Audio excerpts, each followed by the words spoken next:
Hello' guys, তো আজি এটা বিশেষ জেগালৈ যাবলৈ ওলাইছোঁ। এফালে দেখিছেনে নাৱত আহি পালোঁহি আৰু এফালে যিহেতু নদী পাৰ হৈ যাব লাগিব। এফালে নাওখনো চলিছে আৰু দেখিছেনে গৈ আছোঁ। তো আপোনালোককো ভাবিলোঁ দেখুৱাওঁ ভিডিঅ'টো।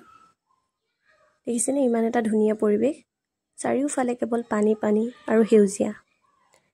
এনেকুৱা পৰিৱেশত উশাহটো লৈ সঁচাই ভাল লাগে ন। আৰু এফালে দেখিছেনে আমি এইটো পাৰ পালোঁহি আৰু নাৱৰ পৰা নামি আৰু এফালে দেখিছেনে বাইকেৰে গৈ আছোঁ।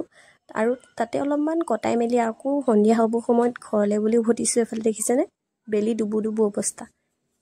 নদীখনত ইমান ধুনীয়াকৈ বেলিটো পৰি আছে দেখিছেনে, ইমান এটা মনোমোহা পৰিৱেশ ন। আৰু এফালে দেখিছেনে আমি এইটো পাৰ পালোঁহি আৰু এফালে আৰু এখন নাও যাবৰ বাবে ৰৈয়ে আছে, যিহেতু সন্ধিয়া হ'ব হৈছে। তো আমি আহি পালোঁহি। তো আজিলৈ ভিডিঅ'টো ভাল লাগিলে লাইক কমেণ্ট শ্বেয়াৰ কৰিব। Bye bye.